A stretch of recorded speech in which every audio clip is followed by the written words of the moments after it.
ఆ సంభాషణ జరిగిన తరువాత నేను నా కలలో చూచినది ఏమనగా, విశ్వాసి త్రోవ ప్రక్క వైపు చూచి, తానుగాక వాచాలుడను పేరుగల మరి ఒకడు కొంత దూరముగా నడుచుట చూచెను. ఆ స్థలము విశాలమైనది. వారిద్దరూ నడుచుటకు ఆ త్రోవ చాలును. ఆ మనుషునితో విశ్వాసి సంభాషింప మొదలుపెట్టెను. విశ్వాసి, స్నేహితుడా, ఎక్కడికి వెళ్ళుచున్నావు? పరమపురికా? వాచాలుడు, అక్కడికే వెళ్ళుచున్నాను. విశ్వాసి, అది మంచిది. కాబట్టి నీ ఉత్తమ సహవాసము నాకు దొరుకునని సంతోషించుచున్నాను. వాచాలుడు, మహా సంతోషముగా నేను మీకు సహవాసినై యుందును. విశ్వాసి, అట్లయితే రమ్ము. ఉపయోగ సంగతులను గూర్చి సంభాషించుచు కాలక్షేపము చేతము రమ్ము. వాచాలుడు, మీతోనైనను మరి ఎవరితోనైనను మంచి సంగతులను గూర్చి మాట్లాడుట నాకు మిక్కిలి ప్రియము. అంత మంచి క్రియకు సిద్ధపడిన వారిని నేను కలుసుకొనినందున బహు సంతోషపడుచున్నాను. ప్రయాణమందు ఉన్నప్పుడు ఇట్లు కాలక్షేపం చేయగోరువారు మిక్కిలి అరుదు. వ్యర్థ సంగతులను గూర్చి సంభాషించుట ఎక్కువ మందికి ఇష్టము. దానివలన నాకు చాలా బాధ కలిగెను. విశ్వాసి, అది బహు విచారకరమైన సంగతి. ఎట్లనగా, పరమరాజ్యమునకు ప్రభువైన దేవుని సంగతుల కంటే భూమి మీద మనుష్యుల నోట్లో ఉండుటకు తగినది మరి ఏది? వాచాలుడు, ఆహా, అది మంచి మాట. నీ పలుకులు నా మనస్సాక్షికి సరిపోయినవి. దేవుని సంగతులను చర్చించుట కంటే మరి ఏది మనోహరము, ఏది ఉపయోగము? దేవుని సంగతులు పలుకుట కంటే రమ్యమైనది మరి ఏదియూ లేదు గదా.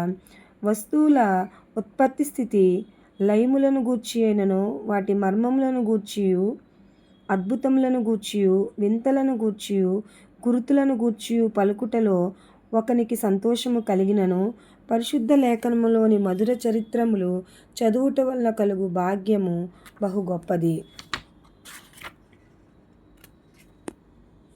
విశ్వాసి, అది నిజమే.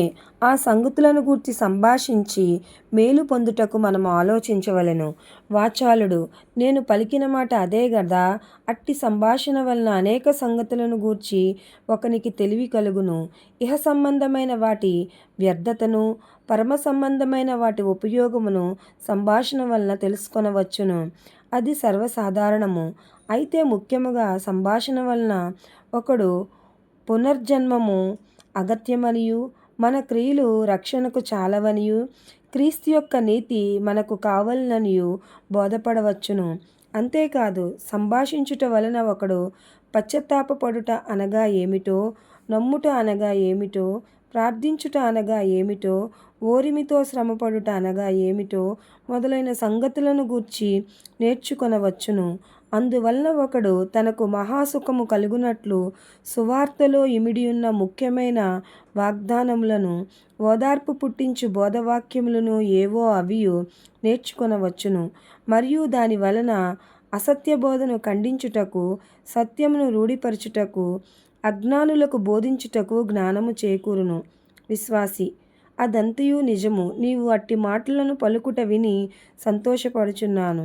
వాచాలుడు, అయ్యో, నిత్య జీవము పొందుటకు విశ్వాసము అగత్యమనియు, ఆత్మలో దేవుని కృపాక్రియా సాధకమనియు అనేకులు తెలియక ఏ మనుష్యునినైనను పరమరాజ్యమందు ప్రవేశింపచేయలేని బోధన ప్రమాణ క్రియలను అజ్ఞానముగా చేయుటకు ఇది కారణమై ఉన్నది.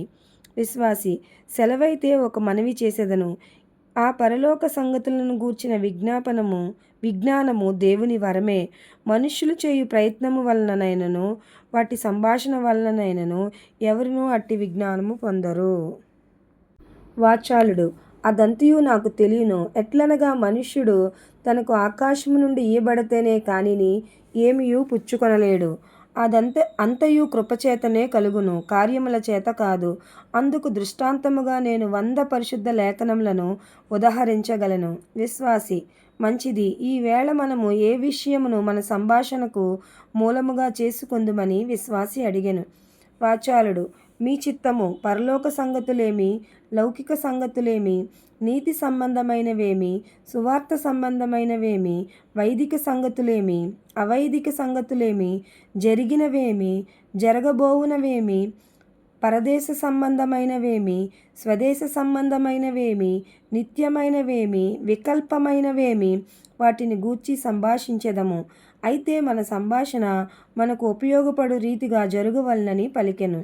ఆ మాటకు విశ్వాసి ఆశ్చర్యపడి ఆ సంభాషణ జరుగుచున్నప్పుడు ఒంటరిగా నడుచుచున్న క్రైస్తవుని యొద్దకు వెళ్ళి అతని చూచి, మనకు దొరికిన సహవాసి ఎంత ధైర్యము గలవాడు, ఈ మనుష్యుడు అతి శ్రేష్ఠుడైన యాత్రికుడనదగును గదా అని మెల్లగా వానితో పలికెను. అందుకు క్రైస్తవుడు శాంతముగా చిరునవ్వు నవ్వి ఇట్లు పలికెను. క్రైస్తవుడు, ఇప్పుడు నీకు ఇంతగా అనుకూలుడైన వీడు తనను ఎరుగని 20 మంది మనుష్యులను తన వడిగల నాలుక చేత మోసపుచ్చగలడు. విశ్వాసి, నీవు అతని ఎరుగుదువు కాబోలును. క్రైస్తవుడు, అవును, అతని గురించి అతడు ఎరిగిన దానికంటే ఎక్కువగా నేను అతని గురించి ఎరిగి ఉంటిని. విశ్వాసి, ఏమి? అతడు ఎవరు? క్రైస్తవుడు, వాని పేరు వాచాలుడు. అతడు మన పట్టణస్థుడే. నీవు అతని ఎరుగకుండుట నాకు ఆశ్చర్యము. అయితే మన పట్టణము చాలా పెద్దది. విశ్వాసి, అతడు ఎవని కుమారుడు? ఏ వీధిలో నివసించెను? క్రైస్తవుడు, అతడు మాటకారి అని పేరు గల ఒకని కుమారుడు. అతడు వదురుబోతుల వీధిలో నివసించెను. వదురుబోతుల వీధిలో నివసించు వారందరికీ వాచాలుని పేరు బాగుగా తెలియను. వాని నాలుక మధురము, కానీ వాని చిత్తము నీచము. విశ్వాసి, అలాగా? చూపుకు అతడు మిక్కులు చక్కని వాడుగానున్నాడే. క్రైస్తవుడు, ఎరుగని వారికి అట్లే కనబడును. వానిని అతని ఇంట చూచినట్లయితే బహు వికారుడు. వాడు చక్కని వాడని నీవు పలుకుట వలన నేను చిత్రకారుని పనిలో చూచినది నాకు జ్ఞాపకమైనది. చిత్రకారుని పటములు కొంత దూరము నుండి సొగసుగా కనబడును, కానీ సమీపము నుండి వాటిని చూచిన ఎడల అంత మనోహరముగా నుండవు. విశ్వాసు, మొదట నీవు చిరునవ్వి నవ్వితివి గనుక హాస్యమునకే ఇట్లు పలుకుచున్నావేమో అనుకుంటిని. క్రైస్తవుడు, నేను చిరునవ్వు నవ్వినను ఈ సంగతి విషయము హాస్యము చేయుటకైనను నిన్నిమిత్తముగా ఒకని నిందించుటకైనను మనస్సు లేదు. అతని గుణములు నీకు విశదముగా తెలియజేసేదను. ఈ మనుష్యుడు ఏ సహవాసమునకైనను ఏ సంభాషణకైనను సిద్ధముగానున్నాడు. ఇందాక నీతో ఎట్లు సంభాషించెనో అట్లు తాగుబోతుల మధ్యను కూర్చుండి వారితో మాటలాడును. మత్తు వాని తలకు ఎక్కిన కొలది అట్టి మాటలు వాని నోట విస్తరించును. వాని హృదయమందైనను వాని ఇంటనైనను వాని నడవడిలోనైనను భక్తికి చోటు లేదు. వాని యావత్తును వాని నాలుకలోనే ఉన్నది. వాని మతము నోరే, మరేమీయూ లేదు. విశ్వాసి, అది నీ సాక్ష్యమా? అట్లయితే ఈ మనుష్యుని వల్ల నేను మిక్కిలి మోసగించబడితిని. క్రైస్తవుడు, దానికి సందేహము లేదు. వారు చెప్పుచున్నారు గాని చేయరు అను సామెత జ్ఞాపకము చేసుకొనుము. ఎట్లగనగా దేవుని రాజ్యము మాట యందు కాదు, సమర్థత యందే ఉన్నది. వాడు ప్రార్థన, పశ్చాత్తాపము, విశ్వాసము, నూతన జన్మము మొదలైన వాటిని గూర్చి మాటలాడను. అయితే అవి మాటలే కాని మరి ఏమియూ వానికి తెలియదు. నేను వాని కుటుంబంలో నుండి ఇంటనూ బయటనూ వాని పరిశీలించి చూచితిని గనుక నేను వాని గూర్చి చెప్పినది నిజమే అని ఎరుగుదును. గుడ్డు బెరుడు ఎంత నిస్సారమై ఉన్నదో వాని ఇల్లు అంత భక్తిహీనముగానున్నది. అక్కడ ప్రార్థన అయినను పాపమును గూర్చిన పశ్చాత్తాపమైనను లేసమాత్రము కూడా లేదు. వివేచన శక్తి లేని పశువులు కూడా తమ తమ జాతుల ప్రకారము ఇతని కంటే దేవుని బాగుగా సేవించును. వానిని ఎరిగిన వారందరి దృష్టికి వాడు క్రీస్తు మతమునకు మచ్చగాను నిందగాను అవమానముగా నుండును. పట్టణంలో వాడు నివసించు వీధిలో వాని గూర్చి ఎవడైనను మంచి మాట పలుకుట మిక్కిలి అరుదుగానున్నది. అందుకు వాడే కారణము. వానిని ఎరిగిన సాధారణ ప్రజలు వానిని గూర్చి బయట భక్తుడు ఇంట దయ్యమని చెప్పుకుందురు. దాని అనుభవము వాని శ్రమగల కుటుంబమునకు బాగుగా తెలియను. వాని నౌకర్లు వాని కొరకు ఎట్టి పని చేయవలెనో వానితో ఎట్లు పలకవలెనో వారికి తెలియదు. ఎందుకనగా వాడు కోపచిత్తుడై ఎల్లప్పుడూ వారిని గద్దించును, అన్యాయముగా ప్రవర్తించుచుండును. వానితో ఏదైనా వ్యవహారం చేయువారు ఇట్లు అందరు, వీనికంటే క్రూరులతో వ్యవహారము చేయుట మేలు. ఎట్లనగా వారు న్యాయ వ్యవహారము చేయుదురు. సాధ్యమైతే ఈ వాచాలుడు వారిని జయించి వారిని దోచుకొని మోసపుచ్చి వంచించును. అంతేకాని వాని అడుగుజాడలలో తన కుమారులను వెంబడించమనుచున్నాడు. వారిలో ఒకని యందు మెత్తని మనస్సాక్షి కనబడనారంభించిన ఎడల అది అవివేకమైన పిరికితనమని ఎంచి వాడు అవివేకి అనియు మొద్దు అనియు తిట్టును. పైవారి ఎదుట వారిని ఏమాత్రమైనను మెచ్చడు. వాడు తన దుష్ప్రవర్తన వలన అనేకులు ఎదుట అడ్డుపెట్టి వారిని పడద్రోయుట మాత్రమే కాకుండా దేవుడు అంతరాయము కలిగించిన ఎడల ఇంకా అనేకులకు నాశనము కలుగుజేయును. ఇది నా ఉద్దేశము. విశ్వాసి, నా సహోదరుడా, నేను నీ మాట నమ్ముటకు కట్టుబడి ఉన్నాను. వాని ఎరుగుదునని చెప్పితివి. నీవు ఎల్లప్పుడూ క్రీస్తు భక్తుని వలె మనుష్యులను గూర్చి సాక్ష్యం పలుకుదువు. నీవు క్రోధం వలన అట్టి సంగతులను కల్పించక వాస్తవమే పలుకుదువని నేను గ్రహించుచున్నాను. క్రైస్తవుడు, నేను నీకంటే విశేషముగా వాని నెరుగని పక్షమందు మొదట నీవలే నేనును వానిని గూర్చి తలంచుకొని ఇందును కాబోలు. అంతేకాదు దైవభక్తికి విరోధులైన వారే వానిని గూర్చి ఈ సంగతి నాతో చెప్పి ఉంటే అది కేవలము అపనింద అనుకొందును. ఎట్లనగా దుర్మార్గుల నోళ్ల చేత అట్టి దుర్గతి తరచుగా సన్మార్గుల మంచి పేరులకును మతములకును సంభవించును. అయితే ఆ సంగతులే కాకుండా వాటి వలె చెడ్డవైన ఇంకా అనేక దోషములు వాని యందు ఉన్నవని సాక్ష్యము చెప్పగలను. అంతేకాదు మంచివారు వానిని గూర్చి సిగ్గుపడుదురు. వాడు సహోదరుడని కానీ స్నేహితుడని కానీ చెప్పుకొనరు. వాని నెరిగిన వారు సిగ్గుపడుదురు. విశ్వాసి, చెప్పుట వేరు చేయుట వేరు అని నాకు బోధపడెను. ఇక మీదట ఆ భేదము మరి జాగ్రత్తగా కనిపెట్టెదను. క్రైస్తవుడు, వాటికి మిక్కిలి భేదమున్నది. శరీరము ఆత్మలకు ఉన్న భేదము మాటలకును క్రియలకును కలదు.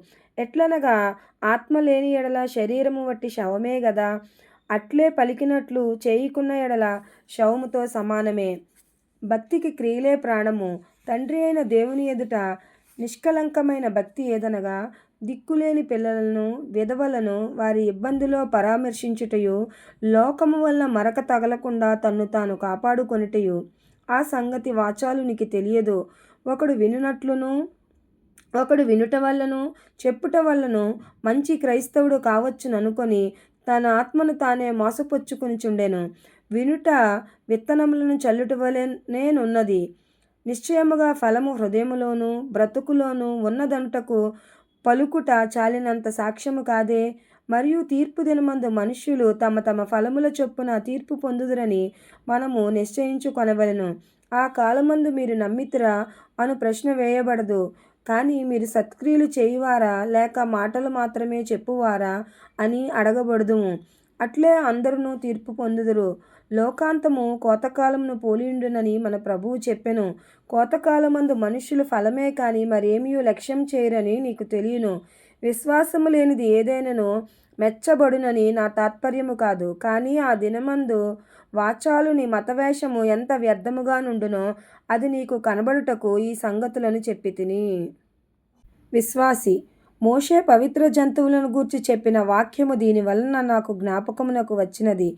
ఎట్లనగా అది చీలిన డెక్కలు గలదై నెమరు వేయి నది అయి ఉండవలెను. చీలిన డెక్కలు కలుగుట మాత్రమే కాదు, నెమరువేయుట మాత్రమే కాదు, చెవులు పిల్లి నెమరువేయును. అయితేనేమి, దానికి చీలిన డెక్కలు లేవు గనక అది అపవిత్రమైనది. వాచాలుడు దీని పోలియున్నాడు. వాడు నెమరువేయును అనగా తెలివిని వెదకుచున్నాడు. వాడు వాక్యమును జ్ఞాపకమందు ఉంచుకొని నెమరు వేయుట వలనే ధ్యానించుచుండును. అయితే వాడు చీలిన డెక్కగలవాడు కాడు. అనగా వాడు కుక్కలు ఎలుగుబంటులు మొదలైన వాటి పాదములు గలవాడై చెవుల పిల్లి వలె అపవిత్రుడై ఉండును. క్రైస్తవుడు, సువార్తానుసారముగా నీవు ఒకవేళ ఆ వాక్యభావమును నిజముగా చెప్పి ఉన్నావేమో. నేను మరి ఒక వాక్యము చెప్పెదను. పౌలు గొప్ప వాచాలురు మ్రోగు కంచును గణగణలాడు తాళము వంటి వారని పలుకుచున్నాడు. ఎట్లనగా వారు శబ్దమిచ్చు నిర్జీవ వస్తువులని. మరి ఒక చోట అతడు తన తాత్పర్యము చెప్పి ఉన్నాడు. నిర్జీవ వస్తువులనగా పలుకుటి యందు వారి స్వరము దేవదూత శబ్దము వలె ఉండియు సువార్తను దాని కృపను తెలిసికొని నమ్మని ఎడల వారు సజీవులైన దేవుని కుమారులుగా ఎన్నబడరనుట. విశ్వాసి, ఆ మాట నిజమే. మొదట వాని సహవాసము నాకు అంత ఇష్టముగా నుండలేదు. ఇప్పుడును అది నాకు అసహ్యమే. వాని వదులుకొనుటకు ఏమి చేయుదుము? క్రైస్తవుడు, నా మాట విని నేను చెప్పినట్లు చేయుము. అప్పుడు దేవుడు వాని హృదయము ముట్టి దాన్ని తిప్పితే సరి, లేకుంటే నీ సహవాసము వానికి అసహ్యమని తెలియను. విశ్వాసి: నన్ను ఏమి చేయమనుచున్నావు? క్రైస్తవుడు: నీవు వాని యొద్దకు వెళ్ళి భక్తి బలమును గూర్చి ముఖ్యముగా సంభాషించుము. అది మంచిదని వాడు ఒప్పుకొనును. వాడు ఒప్పుకొనిన తరువాత ఆ సద్భక్తిని హృదయములోనూ నీ ఇంటిలోనూ నీ సర్వ వ్యాపారములోనూ స్థాపించబడి ఉన్నదా అని తేటగా వానిని అడుగుము. విశ్వాసి మళ్ళీ వెళ్ళి వాచాలుని చూచి, అన్నా క్షేమమా? నీకెలాగున్నదనెను. వాచాలుడు: వందనములు, నేను క్షేమమే. ఈ పాటికి మనము చాలా సంభాషించవచ్చుననుకొంటిని అనెను. విశ్వాసి: మంచిది, నీకిష్టమైతే మనము ఇప్పుడే మొదలు పెట్టవచ్చును.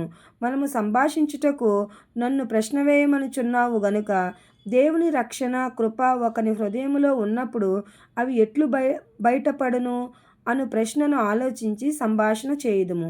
వాచాలుడు: అట్లయితే మన సంభాషణ వస్తువుల శక్తిని గూర్చినదై ఉండవలననుకొనుచున్నాను. మంచిది, నీవు అడిగిన ప్రశ్న బాగుగానున్నది. దానికి జవాబిచ్చుటకు సిద్ధముగానున్నాను. సంక్షేపమైన నా చిన్న జవాబు ఏదనగా, మొదట దేవుని కృప ఒక హృదయము కంటే అది పాపములకు విరోధముగా పెద్ద కేకలు వేయును.